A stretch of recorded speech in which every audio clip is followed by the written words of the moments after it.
जामी शरीफ कल 11 रबीउल आखिर था, ठीक है।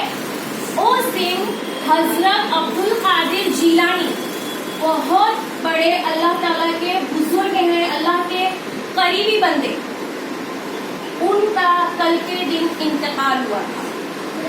हजरत अब्दुल कादिर जीलानी, उनका कल के दिन इंतकाल हुआ था, ठीक है।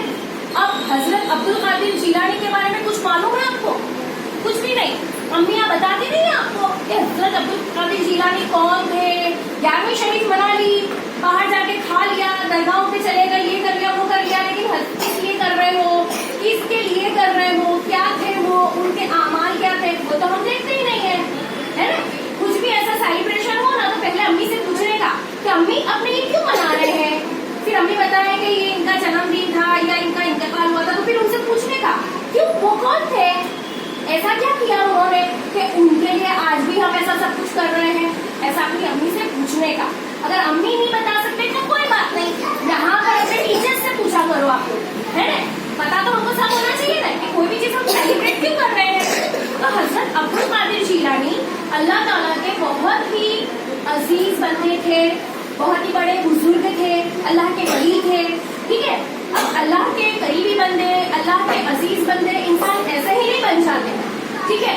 उनके आमाल ऐसे होते हैं, उनके काम ऐसे होते हैं कि जिसकी वजह से अल्लाह ताला उनको पसंद करते हैं, समझे। अल्लाह को पसंद करने वाले, अल्लाह ताला को कौन से काम पसंद है? अल्लाह ताला को पसंद है कि मेरा बंदा झूठ ना बोले, है ना। तो हजरत अब्दुल कादिर जीलानी भी ऐसे ही थे, वो कभी भी झूठ नहीं बोलते थे। उनके जो वालिदैन थे, यानी कि हजरत अब्दुल कादिर जीलानी बहुत छोटे थे तभी उनके वालिद तो गुजर गए थे।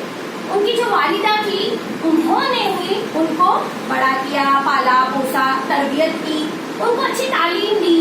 वो छोटे थे तभी से उनका बहुत ज्यादा रुझान था पढ़ाई लिखाई में, वो बहुत दिलचस्पी से पढ़ते थे। जैसे हमारा अब्दुल रहमान है ना, इतनी दिलचस्पी से पढ़ता है, अच्छी अच्छी बातें करता है, बस ऐसे ही थे वो भी माशाल्लाह। तो उनको भी उनकी वालिदा ने हर चीज अच्छी सिखाई थी, अच्छी तरबियत दी थी, ठीक है। तो फिर जब वो बड़े हुए, मतलब कि 18 साल के, तब उन्होंने सोचा कि मुझे तो आगे और पढ़ाई करनी है। तो वो रहने वाले ईरान के थे, तो ईरान से बगदाद वो पढ़ाई करने के लिए गए। अब जब वो पढ़ाई करने के लिए जा रहे थे तो वो ऐसे ही निकल के नहीं चले गए, उन्होंने अपनी वालिदा से परमिशन मांगी कि अम्मी मुझे इस तरह से पढ़ने जाना है, तो मैं जा सकता हूँ। तो उनकी वालिदा तैयार हो गई कि हाँ बेटे आप जाओ। आप कभी भी हम सफर के लिए जाते हैं तो हमको पैसे की जरूरत होती है कि नहीं होती है, तो उनकी अम्मी ने भी उनको पैसे दिए। उस टाइम पे जो पैसे चलते होंगे उस टाइप के पैसे दिए। अब पैसे कहाँ रखते हैं हमने सफर में, हम तो पॉकेट में कहीं पे छुपा के ही रखते हैं ऐसे सफर के लिए पैसे। तो उनकी अम्मी ने कोट पहनते ना हम कोट, ऐसी सदरी थी, सदरी के अंदर वो पैसे छुपा के ऐसे से अंदर सी दिए थे सदरी के अंदर, ताकि किसी को पता ना चले, ठीक है। और निकलते वक्त उनकी अम्मी ने उनको कहा, बेटा एक बात याद रखना, चाहे जैसे भी हालात हो हमेशा सच का साथ देना, कभी भी झूठ मत बोलना। आपकी अम्मी ऐसा बोलती है आपको, तो आप अमल करते हो? करते हो? ठीक है, देखते हैं आप अमल करते हो कि नहीं। अब देखो हजरत अब्दुल कादिर जीलानी निकल गए सफर के लिए, है ना। उनको जाना ना पढ़ाई करने के लिए, पढ़ाई करने के लिए ईरान से बगदाद, इतनी दूर जा रहे हैं वो पढ़ने के लिए। हमें तो इतनी नजदीक स्कूल है, इतनी नजदीक स्कूल में हमको मदरसा भी पढ़ाया जाता है माशाल्लाह, सारे सब्जेक्ट उर्दू पढ़ाया जा रहा है, अरबी पढ़ाया जा रहा है, कलमे पढ़ाए जा रहे हैं, इतने अच्छे टीचर्स आपको पढ़ा रहे हैं प्यार मोहब्बत से। तब भी हमको तो पढ़ने में कितनी परेशानी होती है ना। दिल लगा के पढ़ते हैं हम लोग, पढ़ते ना। चलो बहुत अच्छी बात है माशाल्लाह। तो वो निकल गए सफर के लिए, ठीक है। अब सफर में उनका सफर अच्छा जा रहा था, अचानक से सफर में उनको मिल गए चोर डाकू। कौन? चोर डाकू। उनका काम क्या होता है? चोरों का काम सामने वाले को, जो भी इंसान उसका सामान लूट ले लेता। तो जितने भी उनके साथ सफर में थे उनका सामान उन्होंने जो भी था उनके पास चोरों ने लूट लिया, ठीक है, डाकुओं ने लूट लिया। अब हजरत अब्दुल कादिर जीलानी बेचारे गरीब थे, ठीक है, तो उनका हुलिया भी ऐसा था गरीब जैसा। तो चोरों को लगा इसके पास तो क्या होगा। फिर भी एक चोर आया और पूछ तेरे पास कुछ है? तो हजरत अब्दुल कादिर जिलानी ने क्या कहा होगा? है? आप होते तो हाँ कहते कि ना कहते? ना कहते, ठीक है। लेकिन उन्होंने क्या कहा? हाँ है। अरे तो चोर को लगा इसके पास दिख तो रहा नहीं है कुछ भी, कि पैसे वैसे कुछ होंगे, तो चोर हो गया कंफ्यूज। चोर ने कहा कि चलो हमारे सरदार के पास चलो। चोर ले गया उनको अपने सरदार के पास।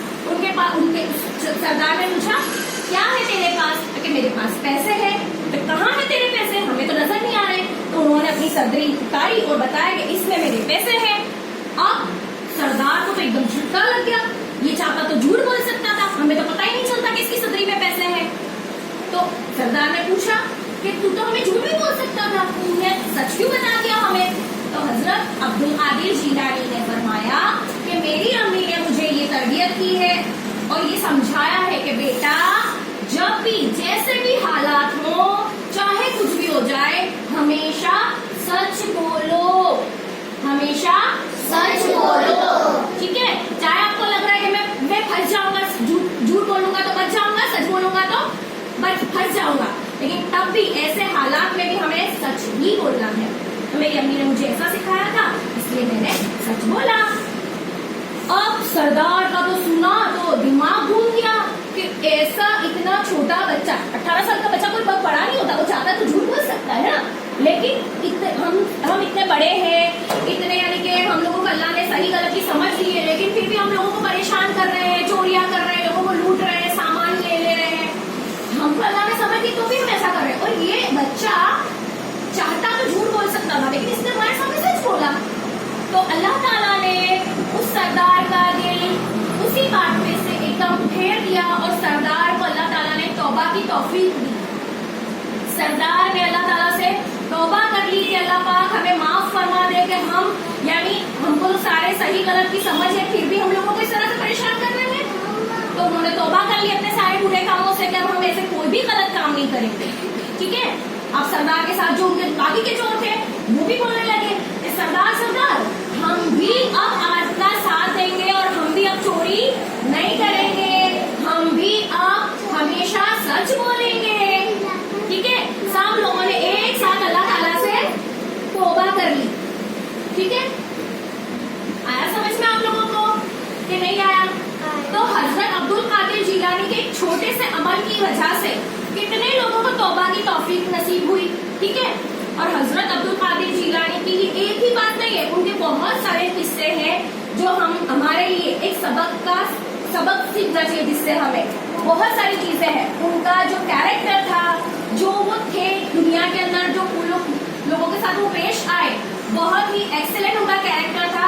बहुत सारी और बातें भी हैं जो मैं आगे भी आप लोगों को बताऊंगी कि हजरत अब्दुल कादिर जिलानी ने और क्या क्या किया।